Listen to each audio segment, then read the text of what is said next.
Բարի երեկո, սիրելի հեռուստադիտողներ, մենք շարունակում ենք հետևել կարևորագույն իրադարձություններին։ Դուք գիտեք, որ ադրբեջանցի փորձագետների եւ քաղաքացիական հասարակության ներկայացուցիչները եկել էին Երևան եւ 1 օր թե 2 օր առաջ հայկական պատվիրակություն այս կատարեց Բաքու եւ նրանք արդեն Բաքվից վերադարձել են հայաստանյան փորձագետների եւ քաղաքացիական հասարակության ներկայացուցիչները։ Ռեակցիաները, ինչպես ես սպասել էր, միանշանակ չի։ Մենք կզրուցենք այդ պատվիրակության կազմում անդամ գտնվող Արեգ Քոչինյանի հետ, ճիշտ է, պարոն Քոչինյանը վերջերս էր մեր մոտ եղել, բայց ինչպես ասում են, Բաքու ամեն օր չեն գնում եւ մենք կզրուցենք Բաքվի նրանց այցի տպավորությունների հետ։ Բարեկո, պարոն Քոչինյան, շնորհակալություն հավերժ։ Ես շնորհակալ։ Երբ եկեք Բաքվից։ 1 օր առաջ։ 1 օր առաջ։ Ձեր տպավորությունները։ Դա պետք է ասեմ, որ այցը բավականին բարձր մակարդակով էր կազմակերպված եւ ուրեմն մեր գործընկերների քաղաքացիական հասարակությանը փորձագետների հնարավորություն եղավ հանդիպումներ անելու, աշխատալու միմյանց հետ։ Նաեւ ինչպես որ մենք ենք այստեղ կազմակերպել իրենց հանդիպումը ԱԽ քարտուղար Արմեն Գրիգորյանի հետ, այնտեղ էլ կազմակերպվել էր հանդիպում Ադրբեջանի նախագահի օգնականի Հիկմետ Հաջիևի հետ եւ հայկական կողմին հնարավորություն էր տրվել մեզ ուզող հարցերը բարձրացնելու, մեր մտահոգություններով կիսվելու։ Պետք է նշեմ, որ բնականաբար մթնոլորտը ինչպիսին էր քննարկումների, հանդիպումների։ Ամբողջովին աշխատանքային մթնոլորտ էր, պետք է ասեմ, որ որևէ հարց, որը որ մենք ուզում էինք տանք եւ ուզում էինք բարձրացնենք, չի եղել որևէ սահմանափակում, խոսքը գնացել է եւ գերիների վերաբերյալ, եւ նարատիվներում իրենց կողմից օգտագործվող մեր համար անընդունելի բառապաշարի վերաբերյալ, եւ Հայաստանի տարածքներից ուրեմն իրենց կողմից գրաված օկուպացված տարածքների ճակատագրի վերաբերյալ։ Այսինքն բոլոր հարցերը, որոնք որ մենք այստեղ Հայաստանում խոսում ենք, քննարկում ենք եւ մեզ ուզում ենք։ Այսինքն բաց էին պատրաստ էին լսել, պատրաստ էին լսել եւ պատրաստ էին պատասխանել մեր հարցերին։ Այո, ես պետք է արձանագրեմ, որ բավականին աշխատանքային եւ բաց հանդուրժող մթնոլորտ է ստեղծված։ Ուզում եք սկսենք հայաստանյան արձագանքներից։ Ձեզ ասում են դավաճան եւ այլն, որ գնացիք Բաքու։ Եթե մեկ բառով ամփոփենք։ Հա, եթե մեկ բառով ամփոփենք։ Տեսեք, պետք է արձանագրենք, որ երկաթա վարակույր ենք պատրել ինչ-որ չափով։ Որտեվ Հայաստանի եւ Ադրբեջանի միջև ձևավորվել էր այդ երկաթյա վարակույրը 35 տարի շարունակ, եւ սա իմ հիշողության մեջ առաջի անգամն է, որ Երևանից Բաքու ուղիղ չվերթ է կազմակերպվում հայկական ավիաուղիների հայ փորձագետներով եւ քաղաքասարակության ներկայացուցիչներով, այսպես պետությունների երկու կողմերից կառավարությունների աջակցությամբ եւ նման խոսակցության հնարավորություն է ստեղծվում։ Իմ հիշողության մեջ սա առաջի անգամն է եւ բնական է, որ սա հասարակության մեջ առաջացնում է որոշակի անհանգստություն, որոշակի վախեր, որոշակի մտահոգություններ, այլ չասած, որ ընդհանրապես խաղաղության գործընթացը մեր հասարակության մոտ վախեր, մտահոգություններ, կասկածամտություն առաջացնում է ճիշտ այնպես, հարգելի Պետրոս, ինչպես որ դա առաջացնում է իրենց հասարակության մոտ։ Ես միջոց ասեմ, մեկին մեկ են կոմենտները եւ այն պիտակավորները, որոնք որ դուք տեսնում եք այստեղ, կրկնվում են նաեւ Ադրբեջանում, ադրբեջանցի փորձագետների եւ քաղաքասարակության ներկայացուցիչների։ Ինչ ասես ասում են։ Ոնց կարաք դուք հայերին վստահեք, ոնց է կարելի ընդհանրապես հայերի հետ նստել, սեղանի շուրջ խոսալ, դրանք մարդակեր են, դավաճան եք դուք, որ իրանց հետ խոսում եք, այն մեկին մեկ նույն բաները այնտեղ եկա։ Բայց ես այդ ամբողջ քննադատության մեջ ես անհամբեր ճիշտ ասած սպասում էի որևէ բանական խոսք, որևէ կոնտրարգումենտ են գործողությունների, որոնք որ մենք անում ենք, այ արգումենտավորված խոսք, այս ինչ բան է սենց մի արեք, սենց արեք։ Ես շատ ուրախ կլինեի նման կարծողական քննադատություն լսելու, բայց ես մինչև այս պաստության լսել եմ միայն վիրավորանք, պիտակավորում եւ գորգռոց։ Որն է կոնտրարգումենտ էս խոսակցության։ Այսինքն այն մարդիկ, ովքեր առաջարկում են, ասում են՝ մի գնացեք։ Ինչ են առաջարկում անել դրա փոխարեն։ Եթե մի մասը գոնե առանձնացնենք այդ ասացը, խրամատավորվենք, այստեղ զինվենք, ամրանանք, պնդանանք, ես էլ եմ նույն բանը ասում։ Ես դուք ականատեսն եք, չէ՞, այն հարյուրավոր հարցազրույցները, որոնցում որ ես տվել եմ, ես ասում եմ, ես կարծում եմ Հայաստան եւ Ադրբեջանի միջև խաղաղություն ունի երկու հիմնասյուն։ Մեկը դա այնա, որ Հայաստանը բավականաչափ դիմադրունակ է, մյուսն այնա, որ մենք բավականաչափ ուրեմն հետաքրքիր գործընկեր եւ խոսակից ենք Ադրբեջանի համար։ Ես բացարձակապես դեմ չեմ Հայաստանի զինմանը, դիմադրունակությունը ավելին կողմում եւ ինչով կարողանամ եմ նպաստում եմ։ Բայց դա ոնց է հարաբերվում այդ, որ չխոսար, այսինքն թե զինվում ենք պետքա չխոսանք, հակառակը պետքա եւ զինվենք եւ պետքա խոսանք։ Այդ չխոսալու ամբողջ բանը նման է ինչ որ 11 տարեկան վիրավորված աղջնակի պահելաձևի, որ ես չեմ ուզում իրանց հետ խոսամ։ Չես կարա իրանց հետ չխոսաս, որովհետև դա մեզ դուր է գալի թե դուր չի գալի, մենք չենք ապրում հյուսիսային Ատլանտյան օվկիանոսի ափերին Նիդերլանդների եւ Բելգիայի հարևանությամբ։ Մենք ապրում ենք Ադրբեջանի եւ Թուրքիայի հարևանությամբ։ Դե ջայլամ լինելը որոշակի պահի տակ անվտանգության իլյուզիա է ստեղծում։ Այկեցեք, իլյուզիա է ստեղծում։ Իսկ մենք հիմա հարգելի Պետրոս, այն վիճակում չենք, որ կանգնանք ապրենք իլյուզիաներով։ Եվ գիտեք, այստեղ իմ մեղադրանքը կամ իմ այսպես ասեմ, էլի, վրթովմունքը ոչ թե հասարակության հետ է կապված, այլ այն մի խումբ քաղաքական գործիչների չի դրանց հասարակության հետ նույնացնել։ Հենց այդ եմ ասում, այլ այն մի խումբ քաղաքական գործիչների, այն մի խումբ անձանց հետ, որոնք ամեն կերպ փորձում են ինստրումենտալիզացնել, գործիքայնացնել այս իրավիճակը։ Ինչ որ մի հատ քաղաքական դիվիդենդ սրանից փոկեն, ինչ որ մեկին վատաբանեն, մի հատ ավել վախացնեն, այդ վախը հետո իրանց քաղաքական կապիտալ դարձնեն, որևէ այլընտրանք չառաջարկելով։ Ըստ էության միայն հայոյելով, միայն վատաբանելով եւ որևէ ստեղծարար, որևէ գործնական այլ մոտեցում չցուցաբերելով։ Այս է զազրելին։ Ես Մամուլ Ասուրիսի ժամանակ էլ ասացի, հիմա էլ եմ պատրաստ կգնել։ Իմ կարծիքով Հայաստանի քաղաքական դաշտում, ով որ դեմ է արտահայտվում հայ-ադրբեջանական եւ հայ-թուրքական կարգավորմանը, երկու տեսակի մարդիկ կան։ Մի խումբը դրանք օտար երկրյա գործակալ սրիկաներն են, մյուս խումբը քաղաքական ապուշներն են։ Այս երկու խումբն է Հայաստանի քաղաքական դաշտում մարդկանց, ովքեր դեմ են հայ-ադրբեջանական եւ հայ-թուրքական կարգավորմանը։ Վիրավորել պետք չէ։ Դե չեմ վիրավորում, քաղաքական ապուշը քաղաքագիտական կատեգորիա է։ Դա քաղաքագիտական տերմին է։ Այսինքն որևէ արգումենտ չեք լսել։ Ինչու պետք է, որովհետև այսպես ռացիոնալ, այսպես ոչ մի անգամ ես չեմ լսել որևէ ռացիոնալ բաց։ Ասեմ, մի անգամ խելքի մոտ բանենա, որ պետքա զինվել, զինվելուն ես էլ եմ համաձայն։ Այսինքն եթե չեմ եկել գրում ես խոսում ես դա քեզ ինչ որ կերպ սահմանափակում է զինվելու ճանապարհը, եւ պետքա եւ զինվել եւ պետքա խոսալ։ Մեկը չի օգնում, երկուսն էլ պետքա։ Հիմա հետաքրքիր է տեխնիկապես, այ ինչպես էր ավտանգությունը, դուք ման եկաք, շփվեցիք մարդկանց հետ, խոսացիք սովորական թե հյուրանոց։ Ոչ, քաղաքով ման ենք եկել, հնարավորություն նման ստեղծվել էր, դե անվտանգությունը բնականաբար ապահովված էր, ինչպես որ այստեղ էլ մեր ադրբեջանցի գործընկերները հնարավորություն ունեցել են Երևանում։ Այս սովորական մարդկանց հետ կարողացաք շփվել։ Դե փողոցում մի քանի հոգու հետ ինչ-որ խոսակցություններ, բաներ հնարավոր եղավ ունենալ եւ այցելել ենք հայկական եկեղեցին Բաքվի, այնտեղ աշխատակիցների հետ որոշակի խոսակցություն ունեցանք, դե հիմա այնտեղ գրադարանա, գրապահոց հաստատության կազմակերպված աշխատակիցը Հայաստանից ուրեմն ժամանակին հեռացած ադրբեջանցիներ, ով հիանալի հայերեն էր խոսում, գրականության ֆոնդը ներկայացրեց, այնտեղ բավականին կարևոր է միջոց հայկական գրականություն կա պահված, բավականին եզակի նմուշներ կան պահված այդ գրապահոցում։ Այսպես եւ հիմնական խոսակցությունները մեր գործընկեր փորձագետներ եւ քաղաքասարակության ներկայացուցիչների հետ։ Նաեւ հնարավորություն եղավ ադրբեջանական մամուլին որոշակի կոնտակտներ ունենալու, հարցազրույցներ տվեցինք ադրբեջանական մեդիային, ինչպես նշվեց, Պաշտոնյայի հետ հանդիպում տեղի ունեցավ։ Իսկ այո, փողոցում ման գալ հնարավորություն եղավ, Բաքուն տեսանք,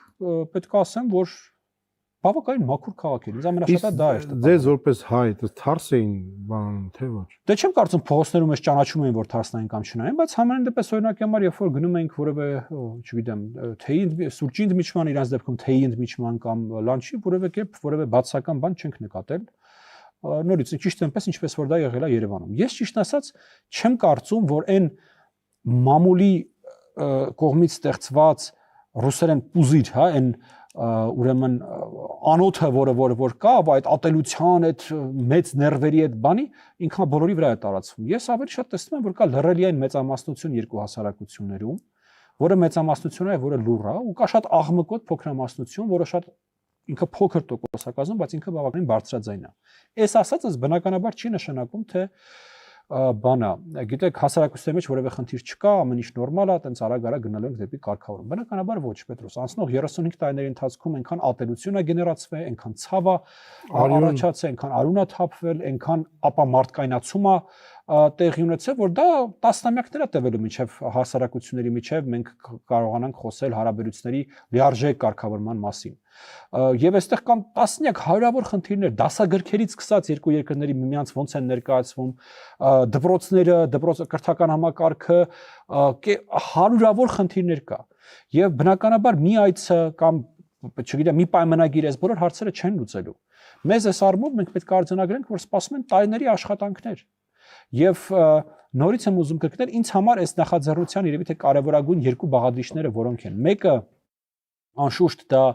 որոշակի մտքեր, գաղափարներ գեներացնելն է եւ դրանք առաջարկելն է պաշտոնական բանակցությունների գծին, այսինքն շատ հաճախ է գիտեք, երբ որ պաշտոնական բանակցությունները կաշկանդված են նոր գաղափարներ ներգրավելու տրամաբանության մեջ, որտեղ մտահոգ են ինչպես դա կօգտագործվի, ինչպես դա կընկալվի եւ այս առումով փորձագիտական համայնքների միջև քննարկումները շատ օգտակար են, որտեղ մենք փորձարկում ենք այդ գաղափարները, քննարկում ենք, հետո ներկայացնում ենք պաշտոնական բանակցողներին։ բայց երկրորդը որ ոչ պակաս կարևոր է, դա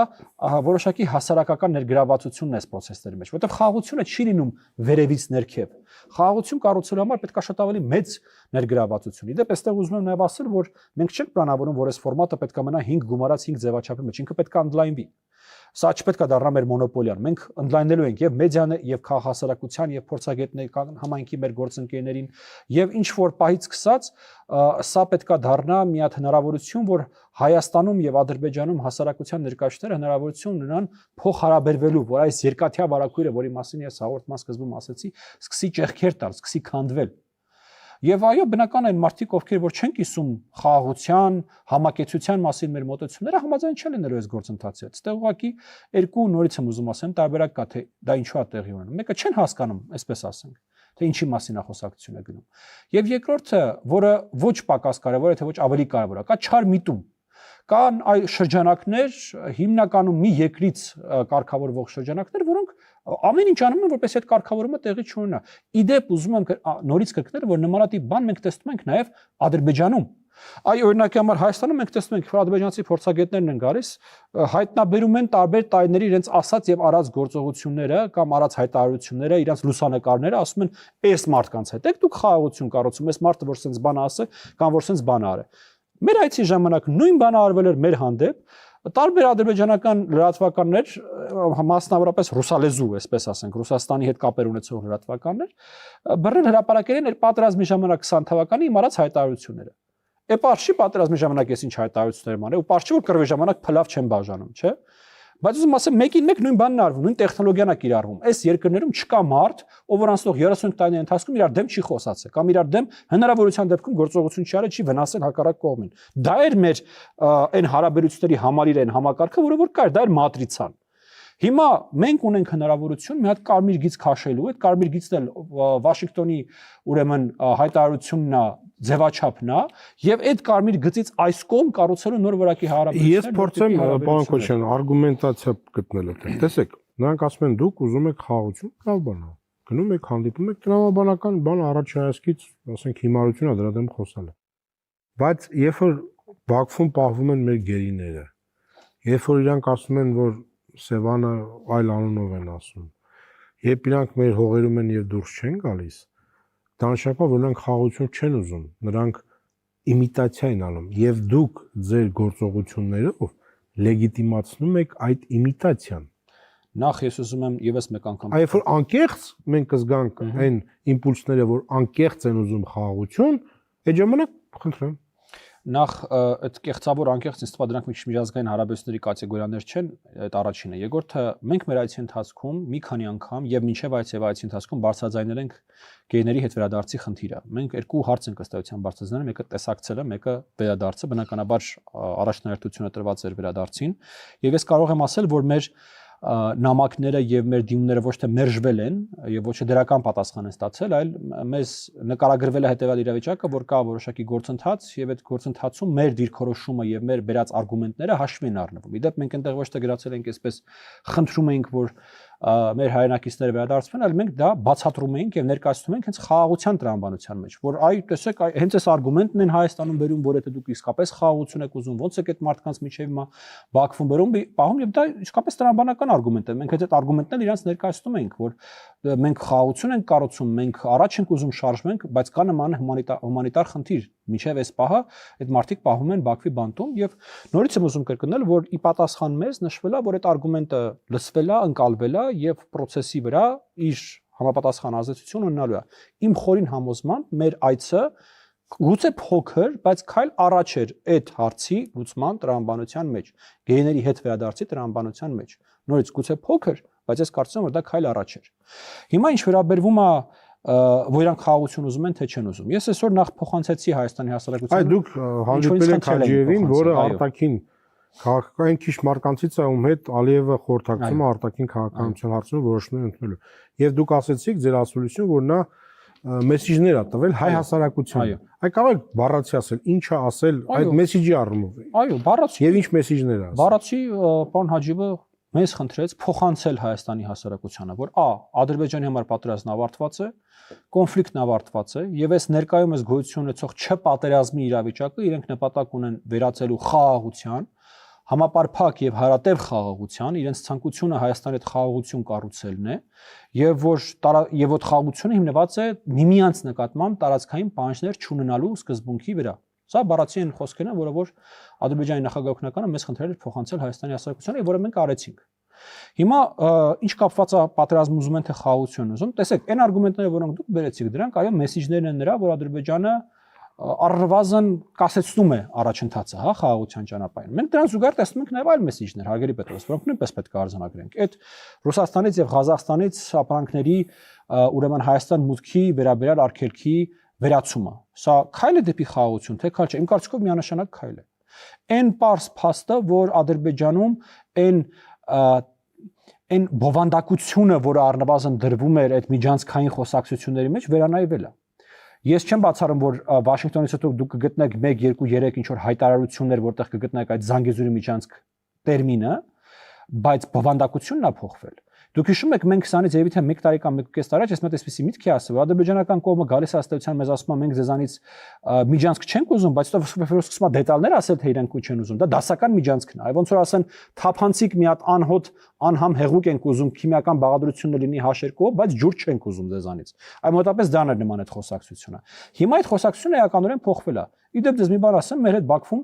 խոսակցության ժամանակ ոչ մեկ չի ասել Զանգեզուրի միջանցք բառապակապություն։ Ոչ, բացարձակապես։ Բաղոնց էին ասում, Տրամպի Թրիփ էին ասում, կոմունիկացիա էին ասում, ճանապարհ էին ասում, բայց Զանգեզուրի միջանցք չէին ասում։ Եվ ներողություն ուզում ընդգծել, որ ինչպես Հայաստանում էր ադրբեջանցի փորձագետների նկատմամբ ցուցաբերվում կոռեկտ մոտեցում եւ կոռեկտ ընդունելություն, նույն բանը մենք տեսել ենք Ադրբեջանում։ Հա? Այնպես որ մենք տարբեր մեսիջներ ենք տեսնում, սա եմ ես ուզում արձանագրել Ադրբեջանից։ Եվ ինչը մեզ եւս մեկ անգամ բերում են պարզ ճշմարտությանը, որը ես բազմիցս եմ ասել, որ Ադրբեջանը միաժամանակ պատրաստվում է բոլոր հնարավոր սցենարներին։ Եթե Հայաստանում ուրեմն զարգացումները գնան ուղղությամբ, որ Հայաստանը շարունակի այս խաղաղության ուղու իր ընտրությունը եւ այդ խաղաղությունը ընդարձակելու, կառուցելու ուղղությամբ իր ընտրությունը, ես կարծում եմ, որ Ադրբեջանում էլ նմանատիպ զարգացում տեղի կունենա։ Դրան զուգահեռ ես կարծում եմ, այո, Ադրբեջանը պատրաստվում է մնացած սցենարներին, ինչը ցանկացած պետության իրականում կարևոր պարտականությունն է։ Հայաստանն է պետքա պատրաստվի։ Պարոն Քոչարյան, ես վստահ եմ, որ դուք բացի այսպես եւ ձեր գործընկերների հետ, եւ պաշտոնյաների հետ, բացի այսպես սեղանի շուրջ նստած աշխատանքային քննարկումը, ունեցել եք նաեւ տետատետ զրույցներ, որոնք միշտ այդ ժամանակ լինում են, ավելի բաց են լինում, այդ դեպքում ինչ են իրանք ասում, երբ որ քննարկման սեղանից դուրս է եւ ամեն մարդ ասում է իր տպավորությունը։ Գիտեք, բնականաբար ես կոռեկտության սահմանները չեմ անցնի եւ ինչ որ տես կոնկրետ խոսակցություններ ձեզ չեմ ասի, բայց ես մի բան կարող եմ ասել, իրենց խոսակցությունները շատ չեն տարբերվում մեր խոսակցություններից։ Գիտեք, ինձ թվում է բոլորս կֆիքսենք, էլի ես հիմա ինչ եմ ասում, երբ որ իջնում ես բակ, չգիտեմ, տղամարդկանց կանանց հետ երբ որ խոսում ես, բոլորի մտքին է մոտապես էսա, դե բոլորը հոգնել են այս կոնֆլիկտից։ Բոլորը ասում են բոլա, խաղաղություն լինի, նորմալ հարաբերություններ լինեն, կամաց ամեն ինչն է կզարգանա, չէ՞, մոտապես ընդհանուր այսպես մեծ նարատիվը Հայաստանում այս պայությամբ սա կհամաձայնվեք երևի թե ինձ հետ։ Նույն բանը Ադրբեջանում եմ ես տեսնում։ Այ երբ որ ձեր ասած սուրճի, թեյի, սեղանի շուրջ առանձին զրույցներ ես ունենում, մոտապես նույն խոսակցությունները լսում ես նաև այնտեղ, որ դե լավ ինչքան կարելի է հիմա բոլա։ Բայց ձեր ընդդիմախոսները ասում են, որ նույնիսկ պետական մակարդակում հիմա ճիշտ է թույլացել է, բայց հակառակ նարատիվն է էլի գնում։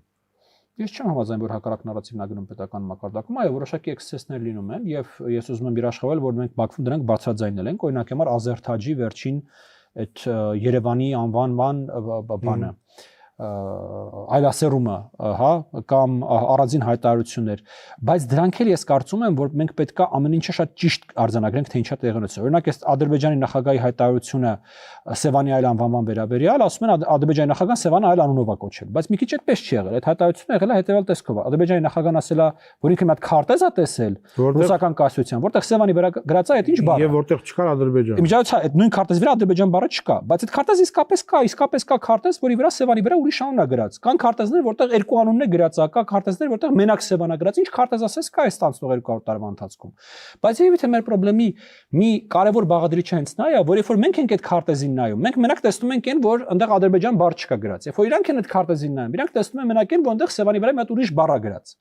Այսինքն նույն քարտեզին տեսնելուց մենք երկու ծայրահեղ տարբեր եզրակացություններ ենք։ Վերջնում ենք ինչպես ձեռատանես։ Եվ երևի թե խաղաղությունը հենց նաև այն է, որ մենք երկու կողմերն էլ փորձեն տեսնել ամբողջական պատկերը։ Մի բան էլ եմ ուզում ասեմ մեր գործընկերներից։ Պարոն Կոչյան, բայց իրանք պատրաստ են դրան։ Ես կարծում եմ, որ սա ճանապարհը, որին որ մենք միասին պետք է հասնենք։ Ես վստահ չեմ, որ իրենք պատրաստ են, ճիշտ է այնպես, ինչպես որ ես վստահ չեմ, որ մենք պատրաստ ենք որպես հասարակություն։ Այո, մենք այստեղ երկուսով ճանապարհ ունենք միասին անցնելու։ Ես մի այսպիսի միտքեր եմ ուզում հավելել, մեկ գործընկերներից Սամվելն էր սա ասել, մասնակիցներից այցի Մայրիքսեսյան Սամվելը, ասեց, երկու հասարակություններն իրանց այս կոնֆլիկտի մեջ զոհ են ընկալում։ Եվ մենք եւ իրենք։ Եվ մենք առաջին պատերազմից հետո մենք հաղթել ենք, մենք էլի զոհ ենք ընկալում։ Իրանք էլ հիմա երկրորդ պատերազմից հետո իրանք են հաղթել, իրանք էլի իրանց զոհ են ընկալում։ Երկու հասարակություններն իրանց զոհ են ընկալում։ Եվ գիտեք, խնդիր կա, որ երկու հասարակություններն էլ սկսեն փորձեն հասկանան ամբողջական պատկերը, որ այո, մենք տառապել ենք, մենք արուն ենք թափել, մենք տուժվել ենք, բայց իրանք կողմն էլ է դա եղել։ Եվ ես խնդրում եմ, որ իրանք էլ դա հասկանան, որ այո, իրանք տառապել են, տուժել են, բայց հայկական կողմն էլ է տառապել եւ տուժել։ Եվ գուցե այո, երկու կողմերն էլ կոնֆլիկտի զոհն են ի վերջո, որ 35 տարի մի անմարդկային կոնֆլիկտ ա եղել այս երկու պետությունների միջև, որը չի թույլ տվել, որ այս երկու պետությունները ձևավորվեն եւ կայանան որպես անկախ ինքնիշխան պետություններ։ Եվ այդքան արուն ու այդքան ցավա տարել այս հասարակությունները։ Իսկ ինչպես է նրանց վերաբերմունքը Ռուսաստանի նկատմամբ այս ամեն ինչին փորձագետների։ Վստահ եմ քննարկել եք։ Բնականաբար, ես կասեմ, որ սա եւս մեկ երևի թե ինչ-որ չափով ընդհանուր հայտարար է, որը որ ձևավորվում է Հայաստանի եւ Ադրբեջանի միջև, որ մենք պետքա մեզ չպահենք որպես երկու անուղեղ աբորիգեն, որին միացպիտակ մարդ է գալիս, գիտեք, այսպես կամ բարիշացնում է կամ կռվածնում է, նայած իր շահերը ոնց են այդ պայծրությամբ սեղանին դրված, հա, եւ օգտագործում է ոնց ուզում է։ Այ երևի թե այդ գիտակցումը այդ մասով առնվազն, որ այս կոնֆլիկտի կառավարումը եւ դեպի սրացում տանելը եւ դեպի ստատուս քվո տանելը միշտ առնվազն վերջին 150-200 տարվա մեջ մեկ ուժային կենտրոնի քաղաքական նպատակահարմարությունից է բխել, աննախադեպ ուժեղ է երկու հասարակություններում էլ գիտակցում ես կարծում աննախադեպ ուժեղ է։ Իսկ պատերազմի հնարավորություն կար իրանց մոտ։ Բնականաբար, հա, բնականաբար ես չեմ կարող իմ վրա պատասխանատվություն վերցնել ասել, որ դա զերոյական է, բայց ես որպես մարդ, որ հանդիպում է ադրբեջանցի փորձագետների հետ ոչ առաջին տարին, այո, առաջին այցնաբակու, բայց մենք տարիներ շարունակ հանդիպել ենք երրորդ մայրաքաղաքներում, երրորդ երկրներում միջազգային կազմակերպությունների ներգրավմամբ, ես պետք է ասեմ, որ երբևիցե իմ հիշողության մեջ մենք այսքան հեռու չենք եղել պատերազմից։ Կա պայմանավորություն այս ֆորմատը ինչ որ բանի գալու է թե չէ, խոսեցինք, գնացինք։ Մենք առաջին պայմանավորությունը, որ արկա է հստակ, որ մենք շարունակում ենք խոսակցությունները, էլի են լինելու Երևան այցեր, էլի են լինելու Բաքու այցեր, երկրորդ պայմանավորությունը շրջանակն է ընդլայնվելու մասնակիցների եւ երրորդ եւ ամենակարևոր մենք նախագծեր ենք անելու, մենք պրոյեկտներ ենք միասին անելու։ Ես կարող եմ այս պայությամբ ձեր հետ ուղղությունները կիսվել պրոյեկտների, որտեղ դրանք դեռևս վերջնական տեսքի բերված չեն։ Դրանք մեդիա ուղղության պրոյեկտներ են, դրանք փորձագետների աշխատանքների, դրանք քաղաքացիական հասարակության ինստիտուտների միջև, դրանք փաստերի ստուգման ուրեմն հարթակների միջև որոշակի գաղափարներ են, որոշակի պրոյեկտներ են, որոնք որ մենք պատրաստվում ենք միասին անել առաջիկա ամիսների ընթացքում Հայաստանում եւ Ադրբեջանի կազմակերպությունների միջև։ Ես ճիշտ եմ հասկանում, որ այս այցերի նաեւ կետեր, որ երկկողմ է, այսինքն միշտ մենք հանդիպել ենք հիմնականում Թիֆլիսում կամ ինչպես դուք ասացիք երրորդ երկրներ։ Ես ես նույնիսկ մի քիչ նախապատմություն ես առումով տամ, որ ինձ թվում է ավելի լույս կսփռի, ոնց են ընդհանրապես այս գաղափարին եկել, որ նման բան է պետք անել։ Ինչպես նշեցի, տարիներ շարունակ մենք աշխատել ենք երրորդ երկրներում, միջազգային կազմակերպությունների ներգրավմամբ, եւ ինչ որ պայից սկսած ես Հայաստանում եւ իմ գործընկերը Ադրբեջանում եկանք այն եզրակացության, որ մենք այլևս պատրաստ ենք անելու այս միջոցառումները երկկողմ տրամաբանության մեջ։ Ես Հայաստանում մոտեցա մեր իշխանություններին, գործընկերս Ադրբեջանում մոտեցավ իրենց իշխանություններին, կիսվեցինք, որ նման գաղափար կա, ստացանք աջակցություն, ձևավորեցինք թիմերը։ Այսօր օրինակ հարց հնչեց մամուլասուլիսի ժամանակ ով է ձևավորել թիմը, ես եմ ձևավորել թիմը։ Ստացանք մեր իշխանությունների աջակցությունը եւ այո, բացառապես երկկողմ ուրեմն ձևաչափով տեղի ունեցավ առաջին անգամ քաղաքացիական հասարակության ինստիտուտների միջև խոսակցություն։ Եվ սա իհարկե ոչ պակաս կարևոր արձանագրում է, հատկապես այն տենդենսի, այն ֆոնի տրամաբանության մեջ, որ պաշտոնական բանակցությունները վերջին 1 տարվա ընթացքում տեղավորվել են ամբողջապես երկկողմ տրամաբանության մեջ, այ Աբու Դաբիից սկսած բանակցությունները ըստ էության առաջ միջնորդների եւ ուղիղ են տեղի ունենում, եւ այդ տրամաբանության մեջ մտավ ըստ էության նաեւ քաղաքացիական հասարակության միջև շփումները։ Այսինքն պարոն Քոչարյան, մենք կտեսնենք շարունակություն։ Միանշանակ։ Հերավոր ապագայում, մոտ ապագայում։ Մոտ ապագայում դուք կտեսնեք նույնիսկ նստեցի նոր այցեր, նոր մարդկանց ներգրավում եւ նաեւ նախագծեր, որոնք որ մենք միասին կիրականացնենք։ Շնորհակալություն։ Ես եմ շնորհակալ։ Մեր հյուրը Արեգ Քոչինյանն էր, ես հիշեցնեմ, որ մի խումբ փորձագետներ, քաղաքացիական հասարակության անդամներ Բաքվում էին,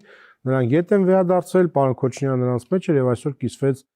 իր տպավորություններով։ Կհանդիպենք ցտեսություն։